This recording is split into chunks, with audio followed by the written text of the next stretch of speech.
Hey everybody, how's it going? I'm Chase. Welcome to another episode of the Chase Jarvis Live Show here on Creative Live. This is the show where I sit down with the world's top creators, entrepreneurs, and thought leaders and do everything I can to unpack their brains with the goal of helping you live your dreams in career, in hobby, and in life.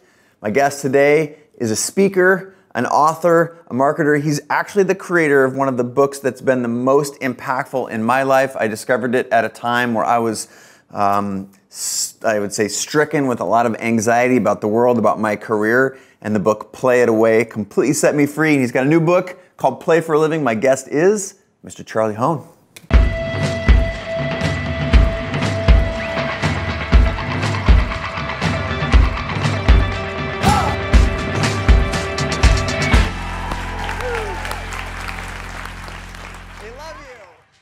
Chase, thanks for having me, buddy. Welcome to the show. Thank you. This is gorgeous.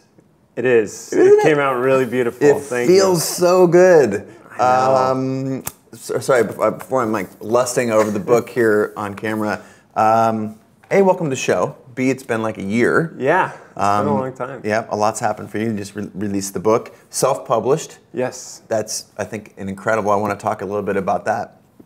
But for folks who, maybe we can go back to when we first met, which is probably like, was it 2000? It was single digits, 2008, 9 maybe, or did we? Oh yeah, we met at Tim's thing. Tim's party. Yep. Yeah, that's right. So you want to take folks back to a little bit about your past and our meeting, and then we'll go from there. Yeah. So, should I begin to like wherever you want to begin? Okay. At the beginning, you were born in. Yeah.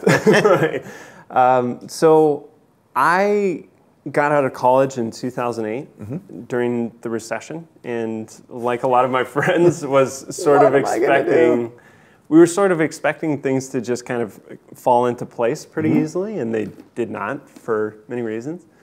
And I spent a few months applying to jobs that I thought I was supposed to apply to on Career Builder, Craigslist, and stuff like that. And what was doubly demoralizing was I didn't want the jobs, first of all, really, but none of them responded.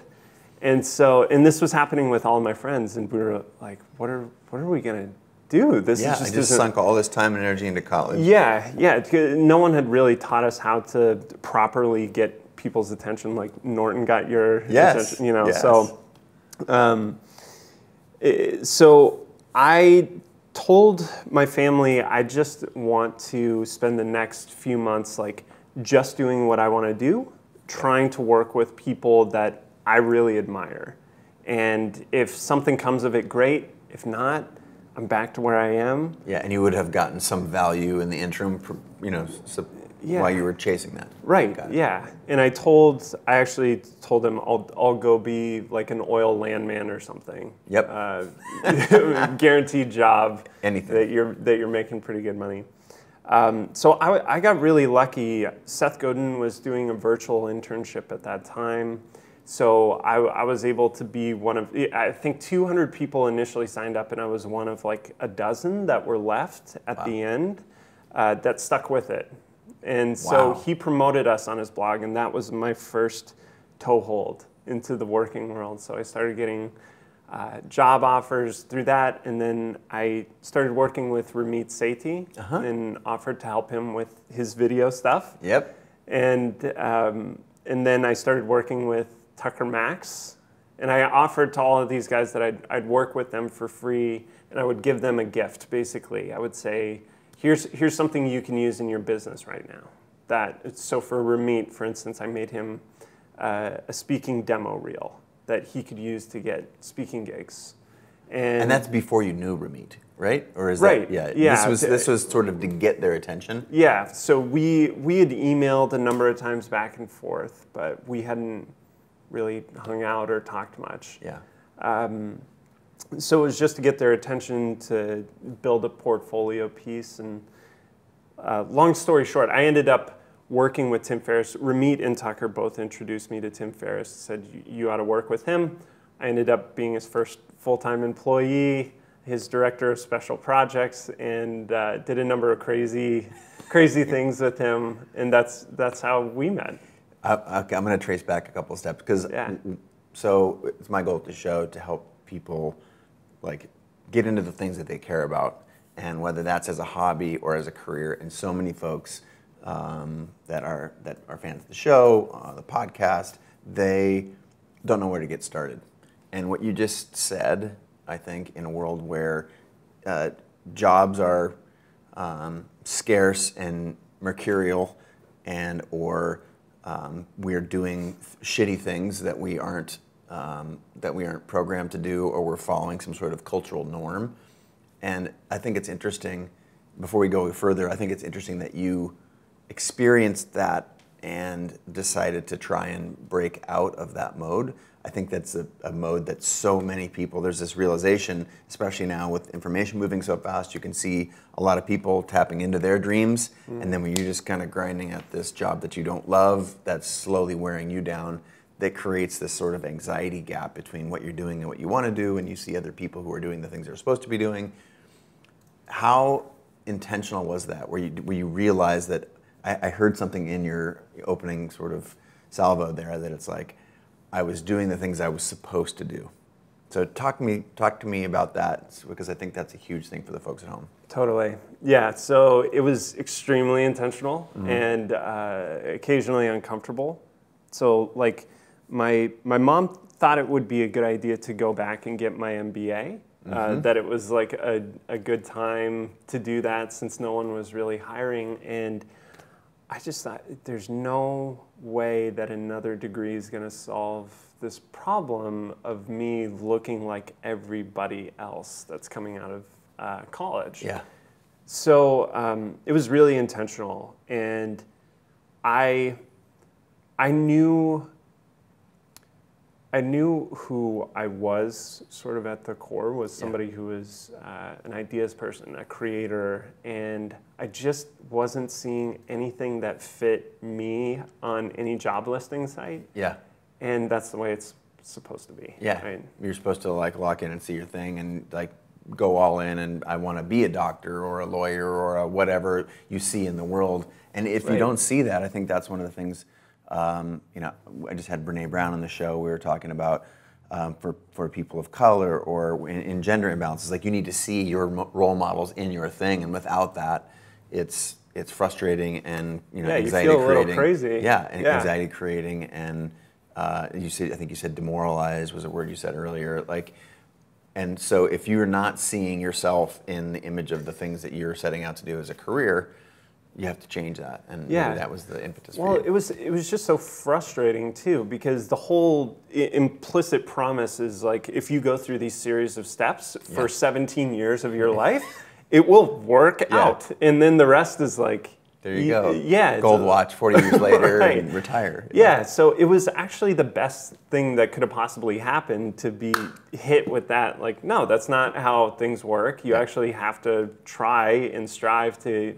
If you want a remarkable life, that there is no prescription for that. There's no recipe. You just need to go and create it yourself. And who better to learn from than the guys that I was working with? They were as close to role models as I could see.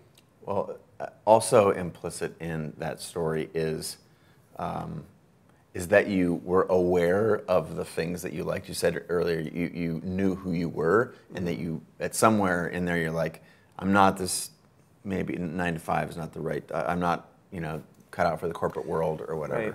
Yeah. And when you have heroes and role models and or people that you aspire to either be around as a part of the community or look and act like, talk about how important deconstructing their lives was to you finding out what was important or what you wanted to do.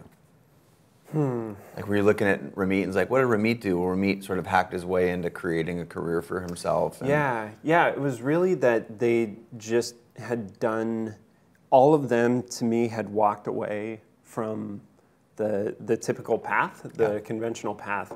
And I didn't want to do this just to be contrarian. I just felt like I was on their wavelength, and I felt like these were guys that I could play with on the same level someday. Yep. And so I wanted to get there as quickly as possible. And so I remember actually with Tucker, I didn't discover Tucker through his funny stories that were super popular, for college kids. I remember reading an essay that he wrote called "Why You Shouldn't Go to Law School," and I read it, and it was around that time that I was feeling a little bit of pressure to maybe get an MBA, and so I read that, and I was like, this is truth. Yeah.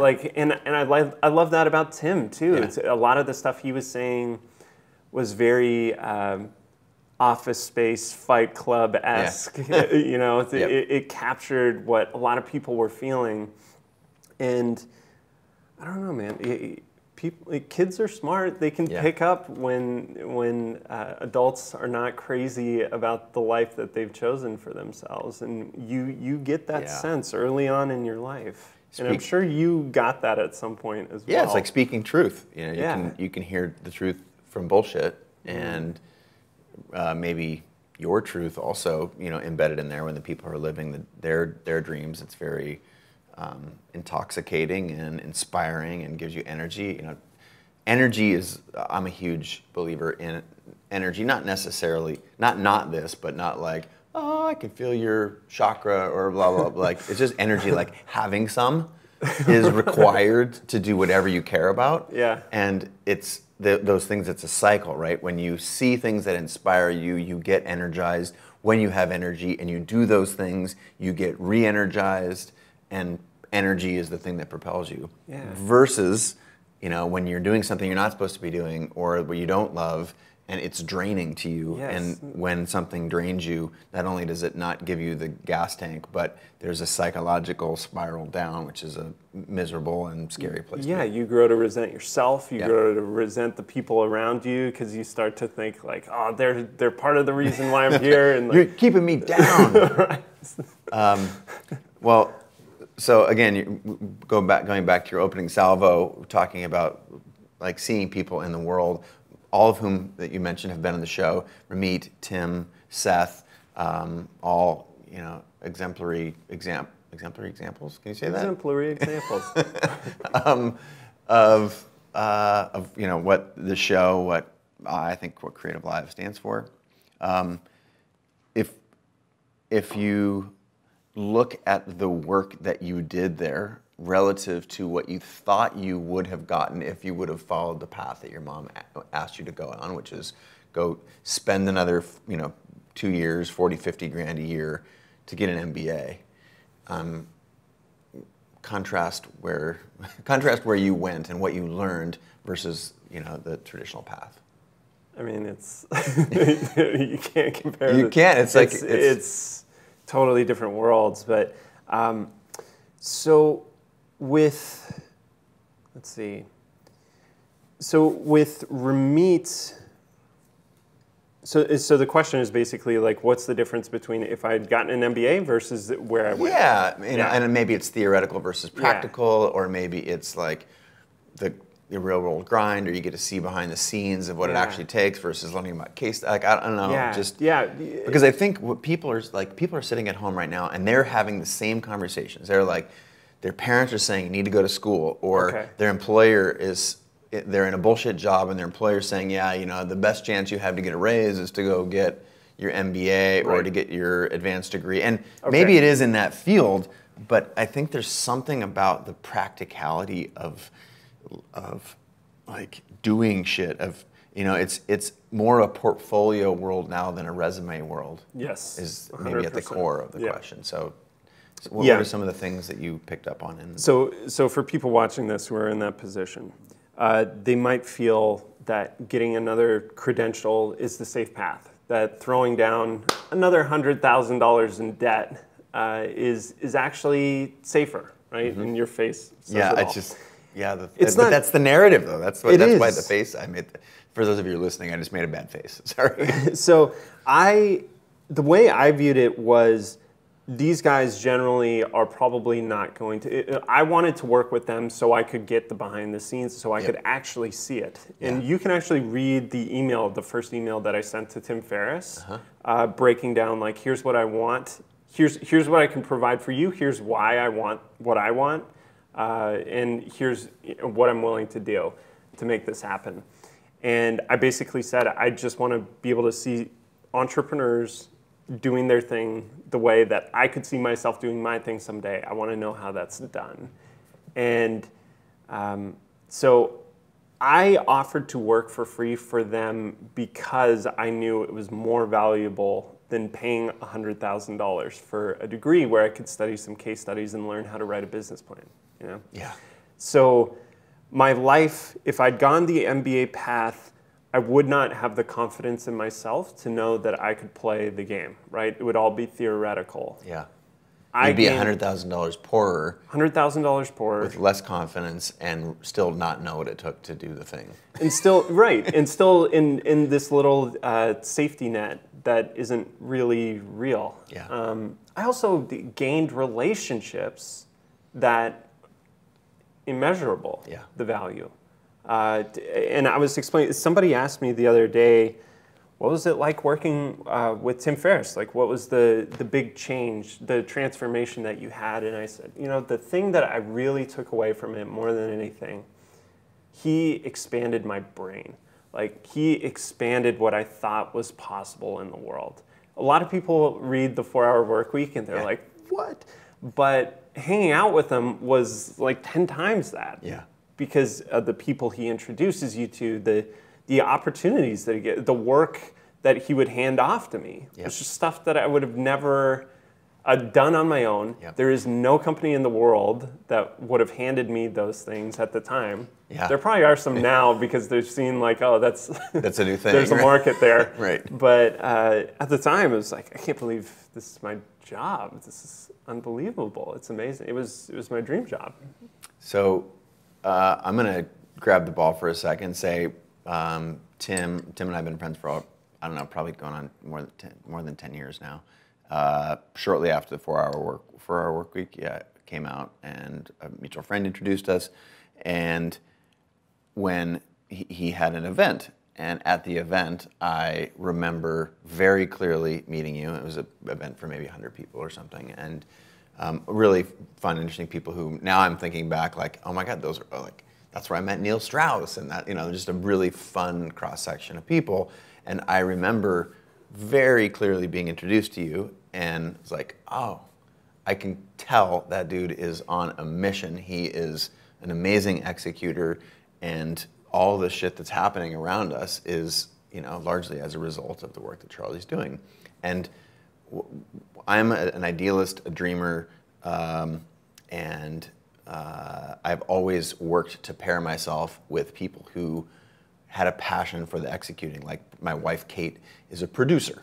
She makes stuff happen. And, you know, to be able to combine those tools, and then we each get, like, I get a little producer love, or I guess vibe from here, from Kate, and she gets a little idea thing from me, and we both sort of lift one another up. Yeah. And I felt like I saw that in you. You were, you know, running the entire event, and I could, for some reason, just I felt connected to you, and you're sponging all this stuff up. And then I realized later, by reading some of your work, that, you know, you were pegged. You were at 11 in sort of both a good way and a bad way. Yeah. So, you know, we went through the romance of, all right, you got your dream job and you work with all these great guys, and you know, men and women who are doing things that you loved, but let's hear the flip side of that coin for a second. I was going to say, when you were like, I was feeling the love, I was like, could have been the drugs. Yeah, could have been the drugs. Yeah, that I was on. Right. So talk to me about that for a second. I think that's the thing that's important for people to know. Yeah. So I hit this peak with working with Tim. You know, we had this he had this wonderful success with the 4-Hour Body. Mm-hmm. We got through that launch, and then the next project was the event that you mentioned, Opening the Kimono, which was a book marketing event for about 130 entrepreneurs, people all over the world flew in. They paid a lot of money to come to this event. Yep. And I think I was 24, 25 at the time. I'm 31 now. Okay. And so my experience in throwing events was like keggers in college. And so I was a little freaked out how this was going to go. And so in the months leading up to that, I fortunately had help from, do you remember Susan Dupre? Vaguely. She was like working right next to me during that whole event.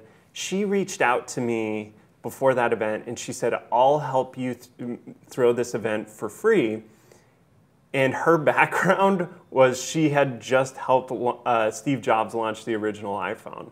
And Yes, right. Yeah. Oh, Only that's the right. biggest event. Okay. Yeah, I remember her. I remember Yeah. her now. Yeah. Okay. Yeah. That was the connective tissue I was missing. Yeah, and so she had an amazing background. Like that was one thing of many that she had under her belt, and so she helped me a ton. I couldn't have done it without her. Still, it was stressful knowing the roster that was coming to that event and what kind of event it was, and so as the event got closer, I just was like, I can't afford to sleep during this entire event. If something goes wrong, I need to be up. I need to fix it. I don't necessarily have anybody else who can be like as on top of the ball during this as myself. So Because you just knew all the ins and outs. And yeah. And so I secretly ordered from an Indian pharmaceutical company some smart drugs that were originally designed to keep fighter pilots awake for multi-day missions, and now they give them to people with narcolepsy to prevent them from spontaneously falling asleep. And I was on that for 4 days. I got a total of 6 hours of sleep. In 4 days. In 4 days, which your body is designed, for every 2 hours you're awake, you have to be asleep for 1. I was at for every 16 hours I was awake, I was sleeping 1, which is... It's a bad ratio. It's so horrible. I can do math, and that is a bad ratio. Yeah, I mean, there's a reason that that we torture prisoners of war by sleep deprivation. Yeah. It's the worst. It's the worst. So, is it fair to say, I don't want to, well, I'm going to take the liberty of putting some words in your mouth now. Did that just bust you wide open? Or was that was that like a tipping point that you realized that, oh my God, this is not sustainable, and what am I doing? Yeah, I think it was really the push that set me over the edge. Yeah. And leading up to it, it wasn't like I was like, yeah, I'm getting 10 hours of sleep a night. It was, I was pushing it hard, and I was drinking a ton of coffee. I was sitting still all day, hammering stuff out on the computer. I would go to a cafe in the morning and stay till night and have happy hour there at night, and I was living with one of my roommates was in the financial industry, and he was working even longer than I was. Wow. So he was getting up at 4:30 in the morning. He was coming home at 1. Wow. Yeah, this was the norm around. It was almost Was it in New York, or where were you? I was in San Francisco. Got it. Yeah, and I was actually working remotely at the time because Tim was traveling around. So I had to really have the discipline, and the way that I was doing that a lot of the time was just like stimulants mostly, which is, Here we are sipping iced coffee. Sipping it nice and slow. Right. And enjoying it. Yeah. So, but yeah, I did not take care of myself, and I really think that it wouldn't have mattered whether I was working with Tim or somewhere else. I was working at a startup. Like, it would have happened eventually. Yeah. That's just my personality. But I think that's part of the connection that I'm trying to make for the folks at home, is that sure, there's a personality component of it, but there's also a cultural component of it. True. And it's really like, we have to find a way to understand what the culture is programming us and feed ourselves different information, because culture says you're not enough, you're not worthy, you're comparing your dirty laundry to everybody else's highlight reel. That's what social does. There's all kinds of grass is permanently always greener on the other side. Yeah, on the other side. And in hearing and unpacking a little bit about your story, and I guess, so many people who are guests on the show, the goal is to say that, hey, we all put our pants on the same way, and we're all experiencing the same message. So what can what do people who have found a way to break through, what sort of things do they tell themselves? Right. What's their self-care routine? What are they dreaming about, and how do they protect against the downsides of culture and get all of the upsides? So would you say that you fully crashed and burned, and you're like, I'm done. I'm broken. I need to go like lick my wounds somewhere, and give us the low. Yeah. So the low, I remember. I was thinking to myself, like after that event, the event went really well. It did. It was awesome. Yeah. But after that event, shortly after, we dove into his next book, The 4-Hour Chef. And we were working on that for a while. And I remember thinking, I don't know if I'm going to be able, like, I feel different after that event because of how hard I pushed myself. I know how intensely Tim goes after making a great book. Yeah. And I know the ride in front of me, I don't know if I'm going to make it. Yeah. And so I remember there was this one weekend where a family member passed away, a close friend of mine attempted suicide, and then like the deadline for the 4-Hour Chef got pushed back 6 months. And I told Tim, I was like, I got to take the next week off or something because I just don't know. And then I came back from that week, like going to meet up with Tim. I was like shaking because I decided I had to quit. Yeah. Because I was just toast. Yeah. I was done. I was a wreck. I was super fragile, and spent a long time after that just kind of spinning out and trying to figure out what was going on with me and how I'd felt, and which I'd never felt that way before. Yeah. And yeah, that was really kind of the lowest point, I think, or one of them. Yeah. Well, what helped you turn it around? Like, what was when you said you were spinning, and let's just, I don't want to glorify it, but, or I don't want to linger on it too much, but also I don't want to glorify it. You're spun out. You're like, I'm broken. Yeah. Was what helped you get through it? And what did it look like when you realized something and you started sort of climbing back out of the hole? Sure. Yeah. So I'll tell you what got me out. Okay. But first, I do want to note there were a lot of things that I tried, like basically everything that doctors tell you to try. If you're anxious, depressed, like you name it, I did it. Yeah. And none of it really worked. It would work for like a few hours or maybe a couple of days. And what were some of the things that you tried? Yoga, meditation, therapy, journaling, going on extreme diets, trying every supplement you can list, all forms of exercise. I was volunteering, I was praying, I was doing flotation tanks regularly. Okay, this is a good list. Psychedelics, you name it, I did it. Okay. And I even took a 6-week course. Once I realized it was like anxiety, I took a 6-week course for men struggling with anxiety. That didn't work. I saw my doctor. That was the first step. I saw my doctor, and she was like, hey, take these pills. And then I looked up the pills, and it was like, wow, these are some gnarly side effects. Yeah. I'm a little afraid of taking these. So I decided to go the natural route. What worked, to your question, was play. And I discovered it at a friend's house, at Tucker Max's apartment. He, on his bookshelf, had this book, Play by Stuart Brown. Sat down, read the book in a sitting, and it was like so obvious.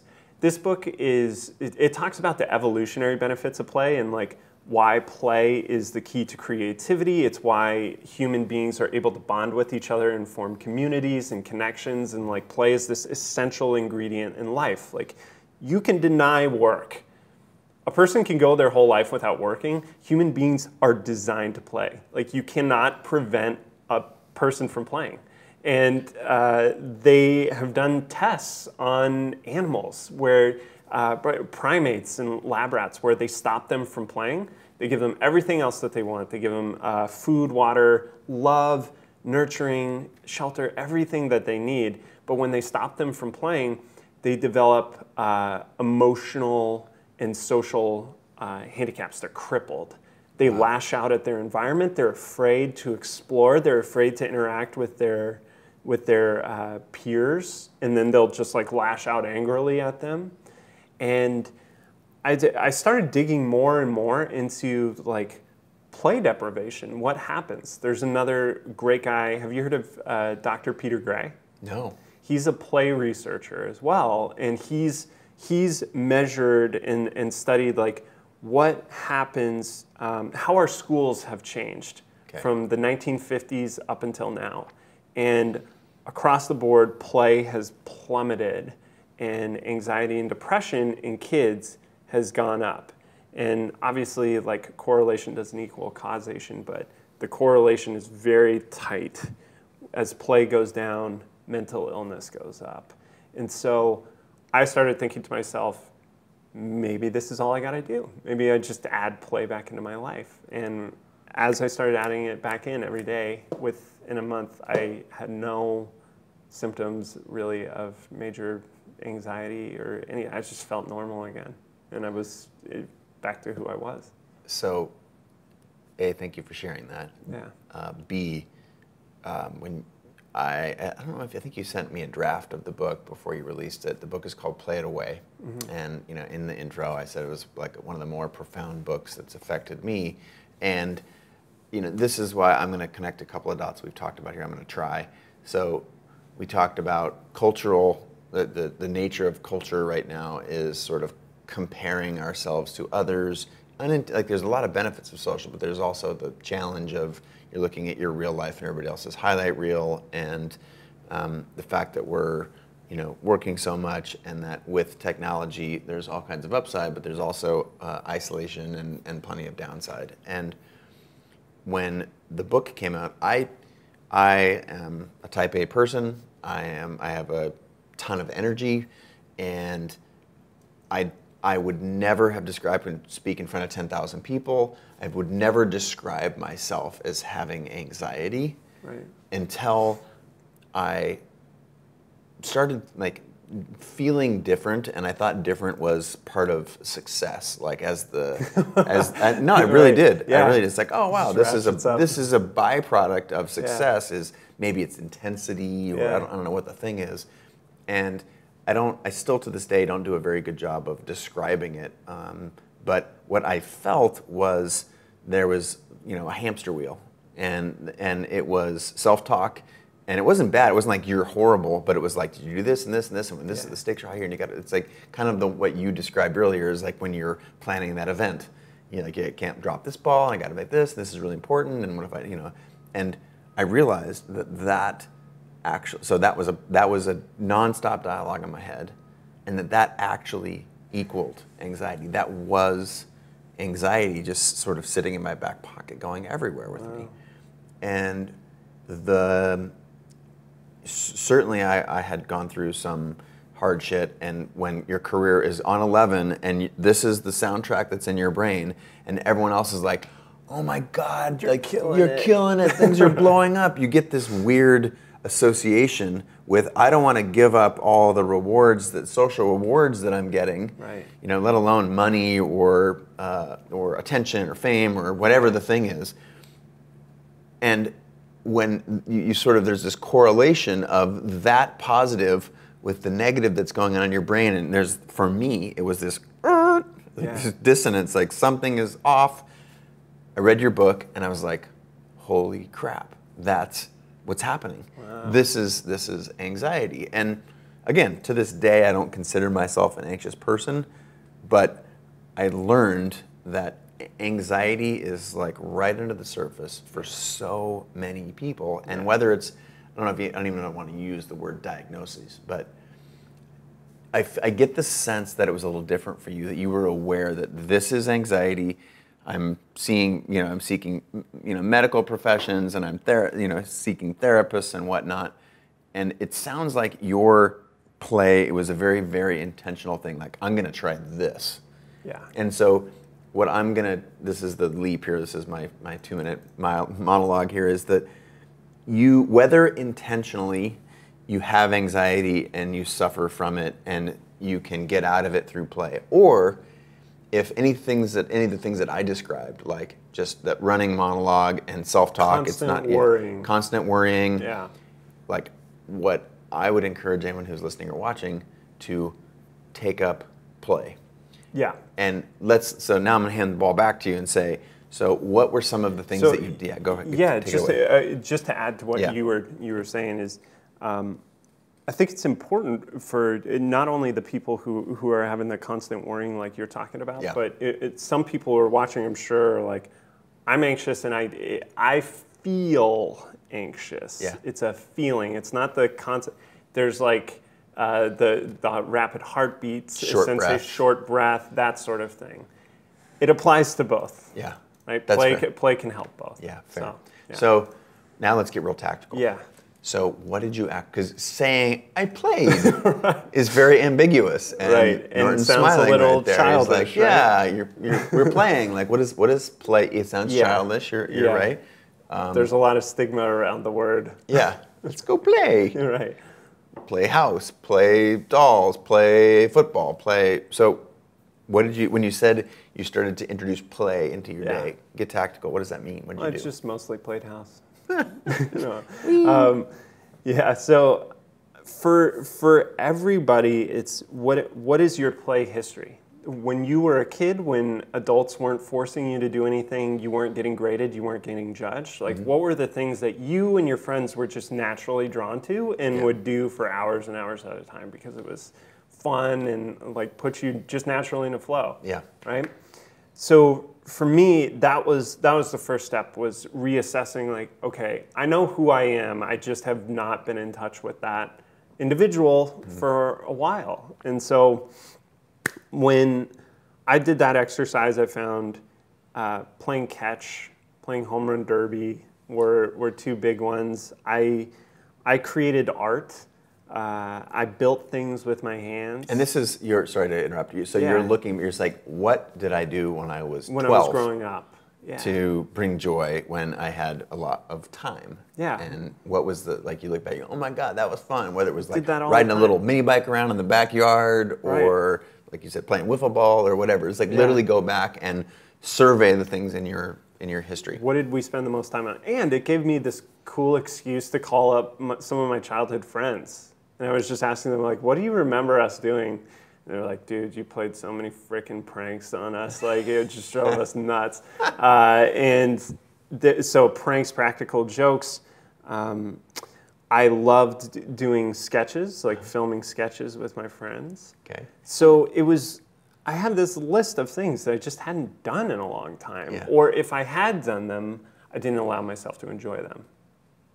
So my mind was always either backtracking on the stuff that I'd screwed up or the work that I needed to be doing in the future. So, yeah. How much what's the connection, if any, and none is a fine answer, by the way, but what's the connection, or do you see a connection between sort of mindfulness and presence and your experience with play?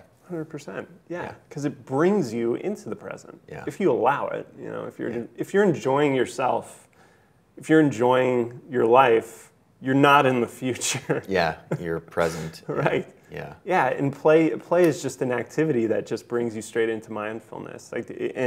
Or it could be work. It can be conscious work where you're just fully present. So, to answer your question of what I was doing, so I just started looking at. I thought I'm just going to view the world in terms of play. So, work opportunities are play opportunities.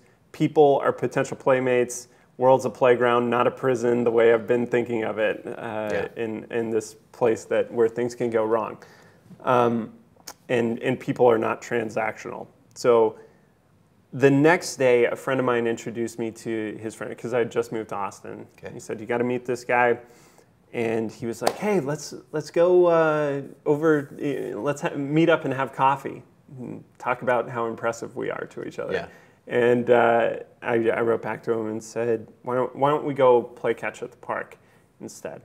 And he was like, hell yes, let's do it. So we ended up doing that. And after that experience, I came back and I felt noticeably lighter. And so I just kept doubling down on that. So I signed up for improv, and that was extremely liberating. That was like tapping back into my soul. Tucker and I were playing home run derby on the weekends, and I used that example when Yeah. and before we started recording, Nasi here, who's behind one of the cameras, was saying like, Chase is always talking about the book that you wrote, Play It Away, and this follow-up called Play for a Living, where like almost like goofing off is a way of furthering human connection. And what I've also found in employing a lot of these techniques that you're talking about is not only do I bring joy to myself, but when you, like the example you just gave about, hey, let's meet up for coffee. When you say, we'll talk about whatever you talk about, but let's go play catch at the park, or let's go shoot baskets, or let's, ping pong, walking meeting, or a ping pong meeting, or like what I have found as the other person, you rock them out of the sort of the normal rut. And when you have a walking meeting, or you say, let's go play catch at the park while we're talking, it has this sort of experience of bringing others along and getting them out of their world. And so there's this sort of other positive juice that you get because you're like, oh my God, that was so awesome. Thank you for or a walking meeting or whatever, just something that's different. And that was like a side benefit that I got. Specifically, home run derby to me is hilarious. Like, and that is just you went and bought a bunch of baseballs and some bats, and then you just take turns with your buddy pitching, and then you'd hit them all over the park, and go pick them up and trade. Right? I did that every week with my friends growing up. Like, we loved it. And my backyard was perfectly designed for that. It drove our neighbors sort of nuts, but our whole neighborhood was friends, so we were pelting tennis balls into their windows.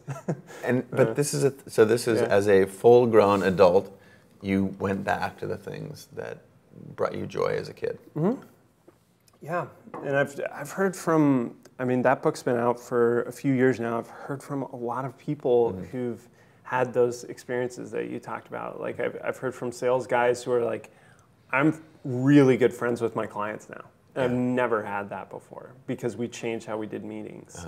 I had a guy who was like, I was able to get a girlfriend because we went on a catch date or what, they actually did fun stuff rather than going to a bar and like, let's stare at each other and drink alcohol to calm our nerves. Right, until we can't remember why we were there in the first place. Yeah, so it's like such a simple, easy thing to do. And so this, within 30 days, how long had you been suffering? About a year and a half. Yeah.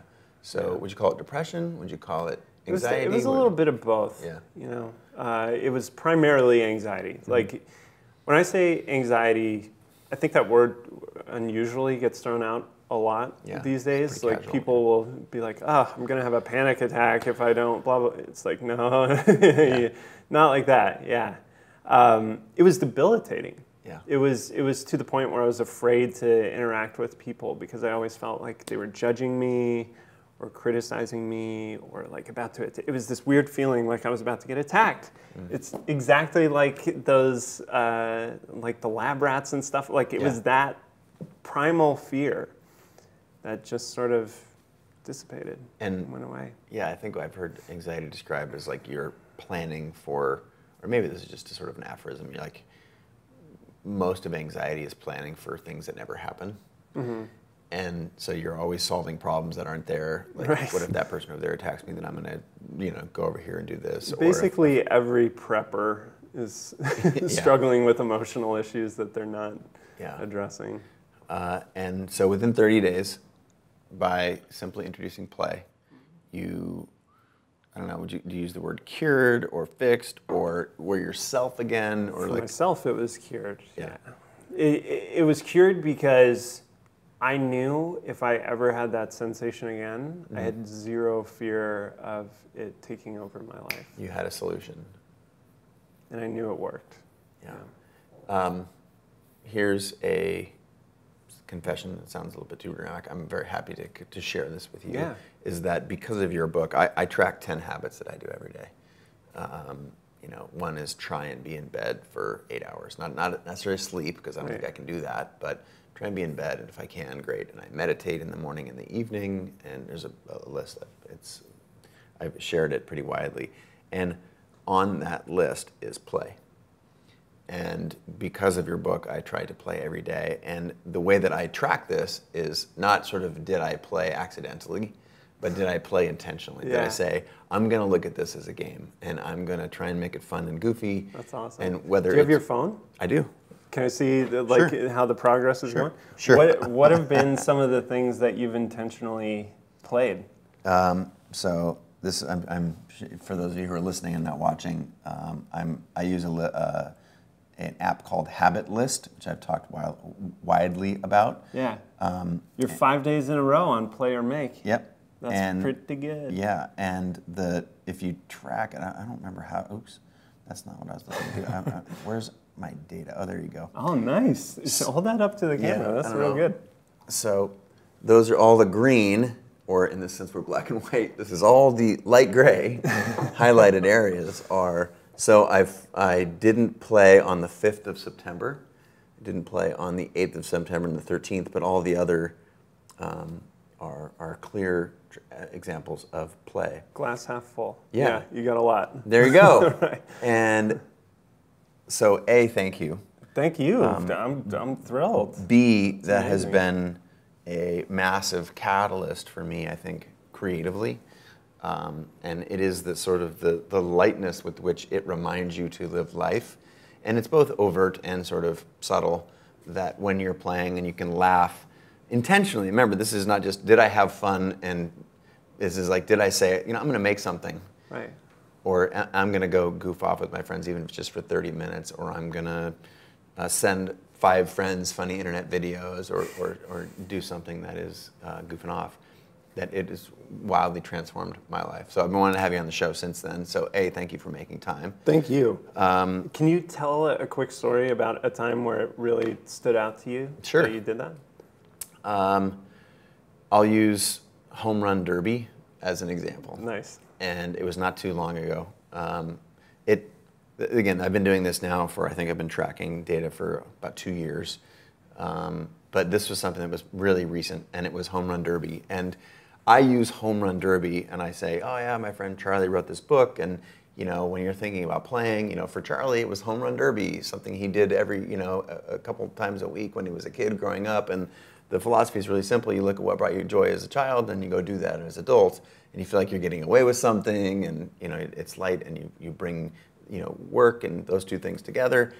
And so for me, I had been tracking my data for 2 years. I was realizing that I was about to play in a celebrity softball tournament at Safeco Field in Seattle with before an event. So there were like many thousands, if not 10,000 people, and I was with the Macklemores and the Seahawks and I don't know how I ended up on this side. A friend of mine puts the charity. It's a charity event. Yeah.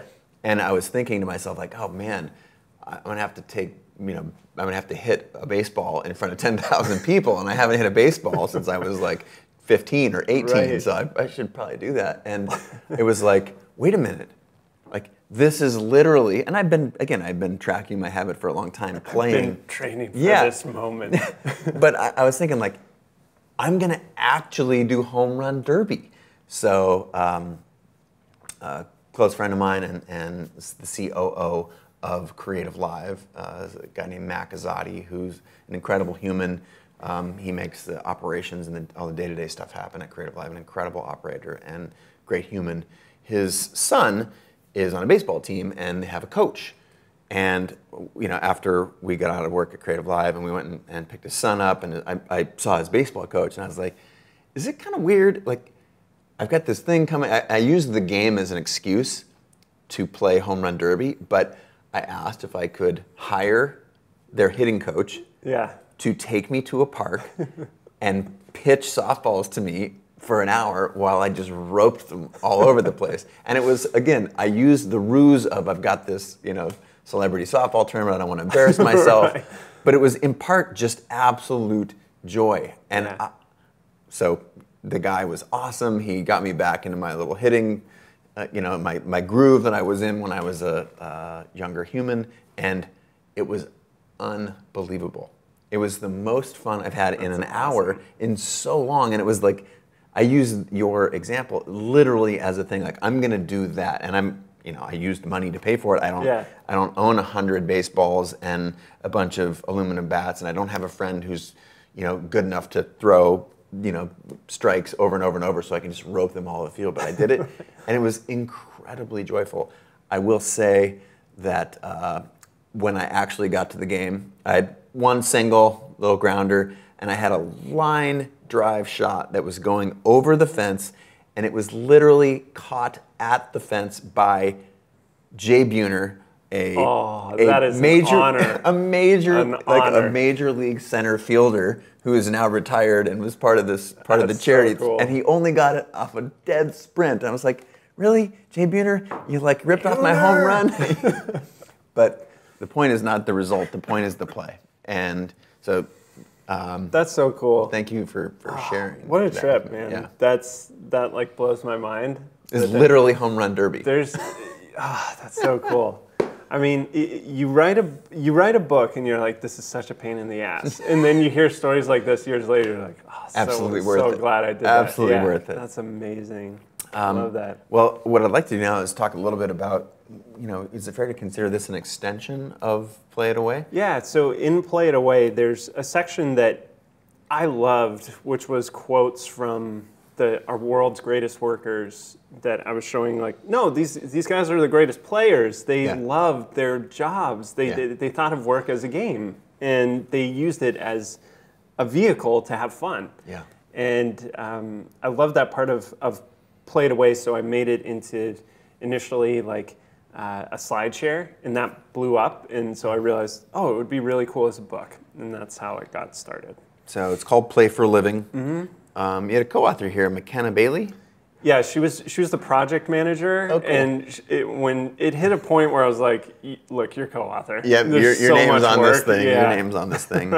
Quotes from people who found their joy in their work and changed the world. So, give folks at home who are listening right now, who can't see this, describe it. It's basically a quote and then art from how many different artists? 43 artists around the world contributed to.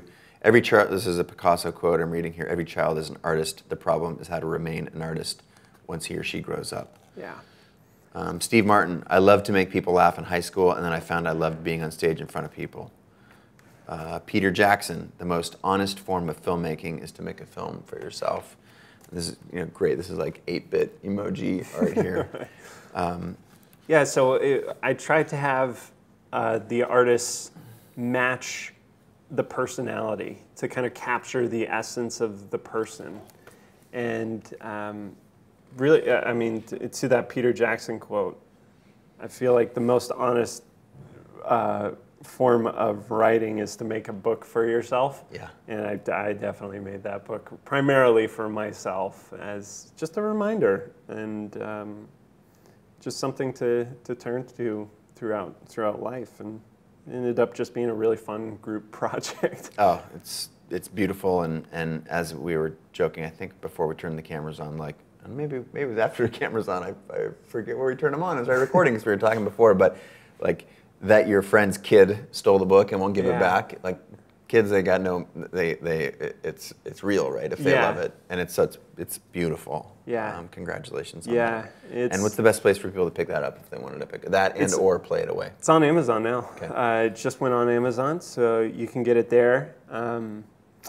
Both books, of course. I launched that on Kickstarter earlier this year, while my wife was pregnant. I had to make the decision. I was like, I either have to come out with this thing before the kid or after the kid. I don't think it's going to happen if it comes out after the kid. So I got to launch this thing now. So April was one of those tough months. Yeah. Well, before I let you go, I want to pick your brain on a handful of personal things, because I like talking about work and theoreticals and all that stuff. But a couple of sort of tactical questions that you can answer for the folks at home. You mentioned, speaking of family and having a child, congratulations. Thank you. You're 3 months in? 3 months. You look great for a 3-month, a father who's got a 3-month-old. Back on drugs. Yeah. So number two, really. Number two is, but we were talking about, you've got a thing that you do with your family. Yeah. And it's maybe a derivative of like a family board meeting. Yeah. I thought that was fascinating. I thought folks at home might find this interesting. So can you share that? So my friend Jim wrote a book called Family Board Meeting. I actually met him at an American Dream U event. Nice. And which is he takes his family out once a quarter, does the special day. And I thought, every quarter, it needs to be more frequent than that. So my wife and I do what we call a marriage meeting, where we compartmentalize like our finances, ways we can the responsible like the responsible adult things that come up of marriage. Yeah. So we set an agenda basically throughout the week. Like here are all the things that we want to cover, and then we every Sunday we'll go somewhere kind of fun and somewhere scenic, and then we'll just have this meeting. And sometimes it's 45 minutes, other times it's been 3 hours where we're just talking about stuff. And what are some of the things that are on your agenda? Some of the things on our agenda. It doesn't have to be private. I'm not asking you to share. Like, we got to work on that personal problem. Something deeply personal. We've had ideas. Like right now we're researching, just learning about co-working spaces because we're just both interested, and both of us like she's an interior designer for Gensler, which is this huge architectural firm. She's done work for Facebook, and I was working at WeWork earlier in the year, and she's like, oh yeah, I worked on that, and so both of us are just learning about it because we want to, and to see potentially there could be some business thing there. But one of the cool things that came out of it was we were talking about finances a lot. So we've been doing this for about 9 months now, and we realized the problem with some of the spending stuff that we kept visiting was we just don't have a dashboard. We don't see that number throughout the week, at any given time. You have to go out of your way. So we mounted an iPad in our kitchen that has Mint up 24 hours a day so that we can always see what the number is. Your finances. We can always access it, and it's easy. That alone has just diminished our stress, right? Yeah. And most people will avoid financial stuff because they're like, oh, it's a mess. I just don't want to look at it. But you can't make it better unless you're confronting it on a daily basis. So you talk about family meetings and vacations and finances and lists of stuff to do, and you compartmentalize that, and then it allows you to enjoy the rest of your week. Enjoy the rest of the week, because stuff will come up, and we'll just be like, put it in the meeting. The meeting. Yeah, because if you get a bill, if you get a traffic ticket or something, and you ran through a red light, and it's a couple $100, you're like, oh, you don't want to fight about it. Then just put it aside. Talk about it. Save it for the dedicated time. Cool. That's a beautiful technique. Thank you for sharing that. What are you doing for play now? Let's list a couple of things that are maybe new to you. We talked a lot about home run derby, but something different. Sure. I mean, give some folks at home some ideas. Right now, honestly, one of the it sounds so ridiculous, but when I wake up in the morning, I change my daughter's diaper, and the look on her face when she sees me every morning is like, oh my gosh, this is the greatest moment. She's so happy to see me. And so starting out my day is immediately me just wanting to go be with her. Playing with her, basically. I have dogs, we play together, but I host a thing. I've done this for the past few years, a group called the Recess Project, which is basically we go to Zilker Park in Austin. Have you been to Zilker?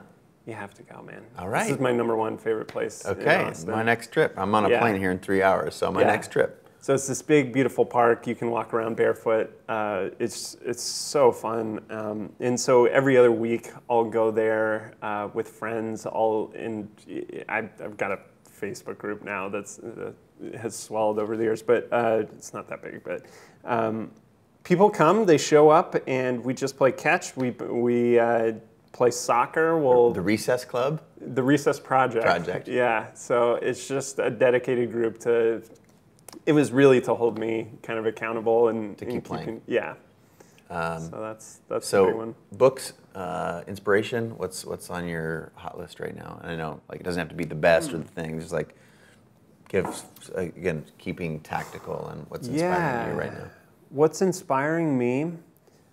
So I've been doing a podcast for my job called Author Hour. Oh, wow. And I just talk to authors a couple times a week, and I just get to, I basically get them to deliver their book in conversation form to me, which has been really expansive and wonderful. Or it's expanded my thinking in a lot of areas, and that's been really wonderful to me personally, because I always have a long reading list. Yeah.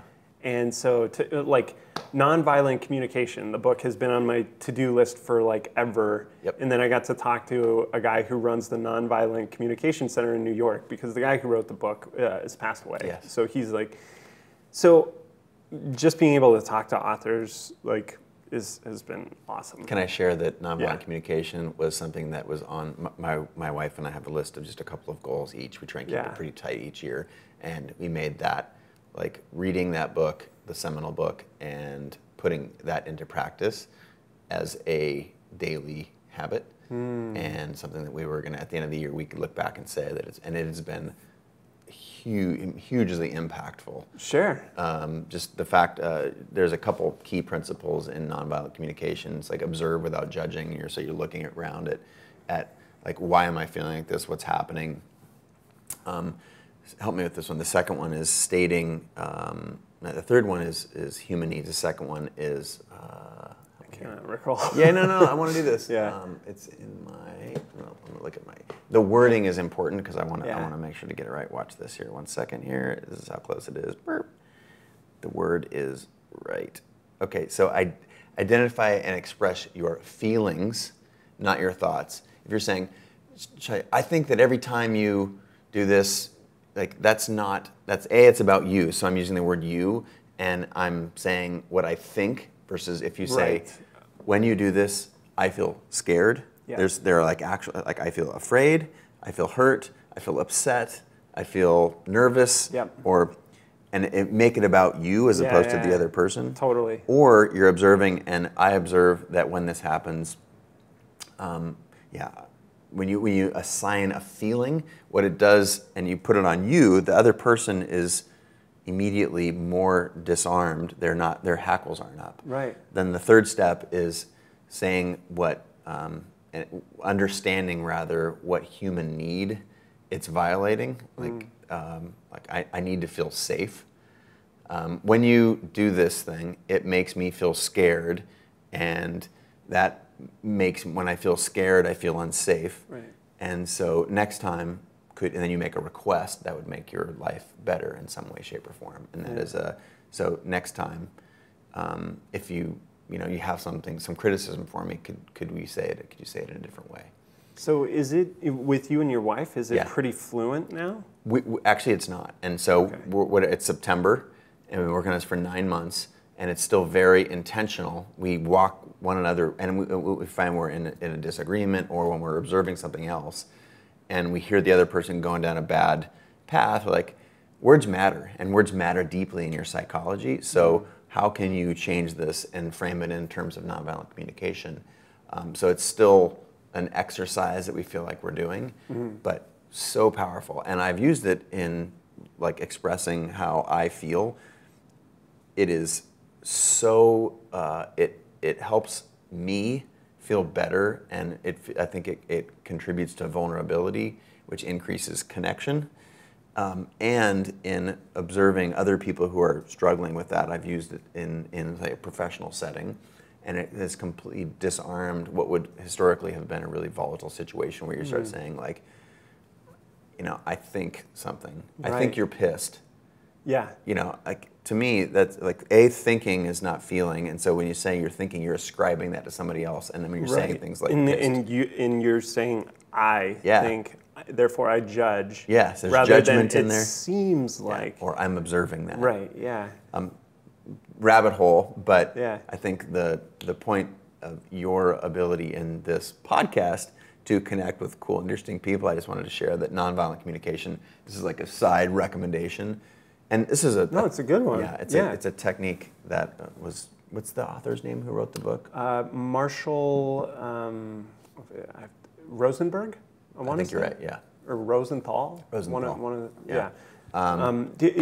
To add to what you're talking Yes. about, so communication during hard conversations, Yes. volatile conversations. Have you read Never Split the Difference by Chris Voss? I see Chris in my social feed. I follow him, and I've read secondary materials of it. I haven't read the source text.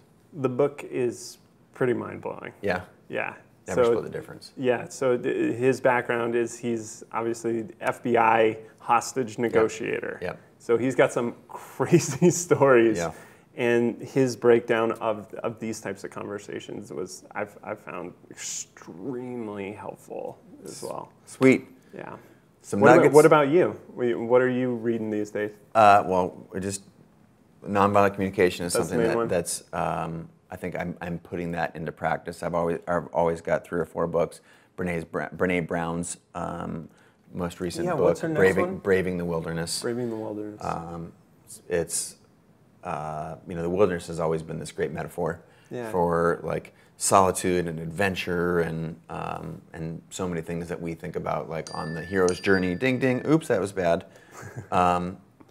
And what she has done with Braving the Wilderness is helped people understand that it's not that you are in the wilderness; it's that you are the wilderness. So what can you do to stay true to yourself and be wild rather than allow yourself to be in the wild, like the wild heart? What does that mean?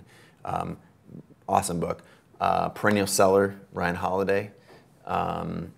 It's about making work that is meaningful to you and has lasting power rather than a flash in the pan, like how to do Facebook posts or something like that. Versus like, what does it mean to turn 30? Because there's always someone who's turning 30, and so how can you make this a classic? Yeah. Like communication, people are always going to communicate. So nonviolent communication, for example. So Yeah. those are a couple of the hot ones recently. Cool. But thanks for asking. Grateful to have you on the show. Thank you very much. Once again, grateful to be play for here. a living and play it away to amazing books you should check out. And what's the place they can follow you? You're just at Charlie Hoehn? CharlieHoehn.com. Hoehn? Hoehn. There you go. And anywhere else you want to send folks? Amazon to get the books? Yeah, go on Amazon and get the book. That would be awesome. And if you're a company that needs an annual retreat gift, Yeah. boom, It's beautiful. hit me up. Play for a living. Beautiful. The sirens, they're coming. Is that the signal that the show's over? I think so. Thanks again for being on the show, Thank Charlie. you so much. Appreciate it. This is great.